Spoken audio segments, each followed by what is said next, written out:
Hello everyone, जय भीम, नमो बुद्धाय। स्वागत आप सभी का ट्रूथ लिटरेचर में। और आज हम डिस्कस करेंगे भारत के बाहर बुद्ध।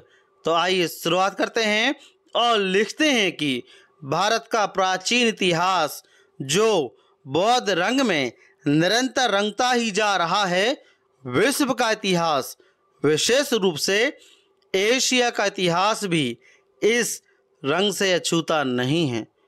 पाकिस्तान का ऐतिहासिक स्थल बजीरा एक बार फिर से सुर्खियों में है, जहां पर पाकिस्तान और इटली के पुरातत्वविदों ने 2700 से अधिक कलाकृतियां खोज निकाली हैं। खबर है नव भारत टाइम्स की 19 दिसंबर 2021 की। इन कलाकृतियों में सिक्के, अंगूठियां, बर्तन और राजा मीनांडर के समय की खरोष्टी में लिखे गए अवशेष मिले हैं।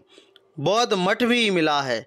लगभग सभी अवशेष बौद्ध सभ्यता से जुड़े हुए हैं। कोई 500 साल पहले बजीरा से बुद्ध के महाभिनिक्रमण की बहुत सी शानदार मूर्ति मिली हैं। साथ ही गंधार कला में निर्मित सुंदर वोटिव स्तूप भी मिला है, जिसको आप चित्र संख्या 15 में देख रहे हैं। यह स्तूप पाकिस्तान में मिला है। उधर चीन के शांगक्सी प्रांत में भी शियानयांग शहर स्थित 6 समाधि समूह के गर्भ से बौद्ध धर्म से जुड़ी 2 कांस्य प्रतिमाएं मिली हैं। मॉर्निंग एक्सप्रेस खबर है 14 दिसंबर 2021 की। एक प्रतिमा शाक्यमुनि बुद्ध की और दूसरी प्रतिमा पंच बुद्ध की है, जिसकी ऊंचाई क्रमशः 10.5 सेंटीमीटर एवं 15.08 सेंटीमीटर है, जिसको आप चित्र संख्या 16 में देख पा रहे हैं। यह बुद्ध की प्रतिमाएं मिली हैं चाइना में, जो कि एशिया में है। दोनों प्रतिमाएं हान वंश के समय की हैं, इसलिए इसका काल 25 ईस्वी से 220 ईस्वी के बीच का है। जाहिर है कि चीन के इतिहास में बुद्ध की ये प्राचीनतम प्रतिमाएं हैं। सम्राट अशोक ने 84,000 स्तूप बनवाए, तो तिब्बत के साक्य बौद्ध मठ ने 84,000 पुस्तकें संग्रहित की। तिब्बत के साक्य बौद्ध मठ की खोज 2003 में हुई थी। ये तिब्बत का साक्य बौद्ध मठ है, जहाँ पर 84,000 किताबें मिली हैं, आप देख सकते हो।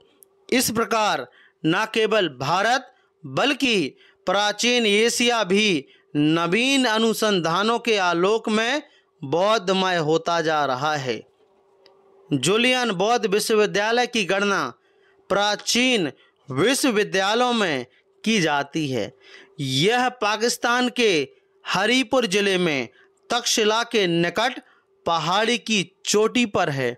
यहाँ मुख्य स्तूप है और मुख्य स्तूप को घेरे 21 वोटिव स्तूप हैं।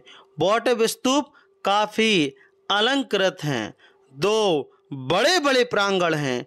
प्रांगण को घेरे 28 कमरे हैं, जिसको आप चित्र में देख सकते हो। इस पिक्चर में आप एनालाइज कर सकते हो। यहाँ पर 28 कमरे हैं, देख सकते हैं।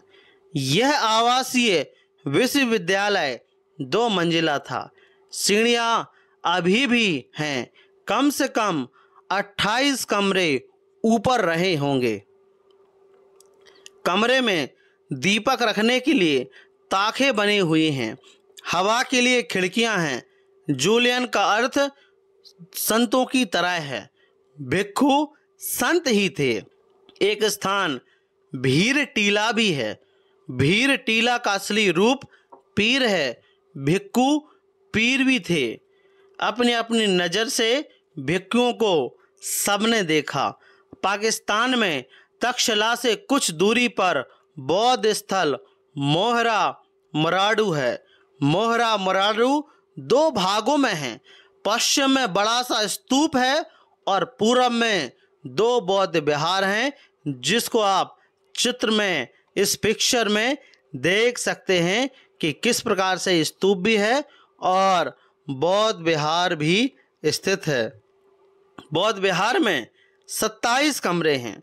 कभी यह विहार 2 मंजिला था। सीढ़ियों के अवशेष आज भी हैं। एक कमरे से वोटिव स्तूप मिला है। कमरे एक बड़े से प्रांगण के चारों ओर बने हुए हैं, जिनमें एक बड़ा सा उपासना हाल भी है।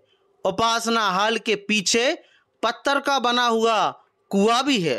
कुआं लगभग 2000 साल प्राचीन है, आज भी चालू हालत में है तथा आसपास के सैकड़ों परिवार को पानी मुहैया कराता है। कुएं का पानी कभी सूखता नहीं है। बौद्ध भिक्षुओं में भूगर्भ विज्ञान की इतनी गंभीर जानकारी देखकर हैरानी होती है। पाकिस्तान में मर्दान से 15 किलोमीटर दूर तख्त-ए-बाही बौद्ध मठ है। यह बौद्ध मठ पहाड़ी पर 500 फीट की ऊंचाई पर है। बौद्ध मठ के आसपास स्तूप मिले हैं, बुद्ध की मूर्तियां मिली हैं, ढेर सारे कमरे मिले हैं, जिसको आप पिक्चर नंबर 20 में देख सकते हैं। यह ढेर सारे कमरे भी हैं और यहाँ पर तथागत गौतम बुद्ध की मूर्तियां भी मिली हैं, आप देख सकते हैं।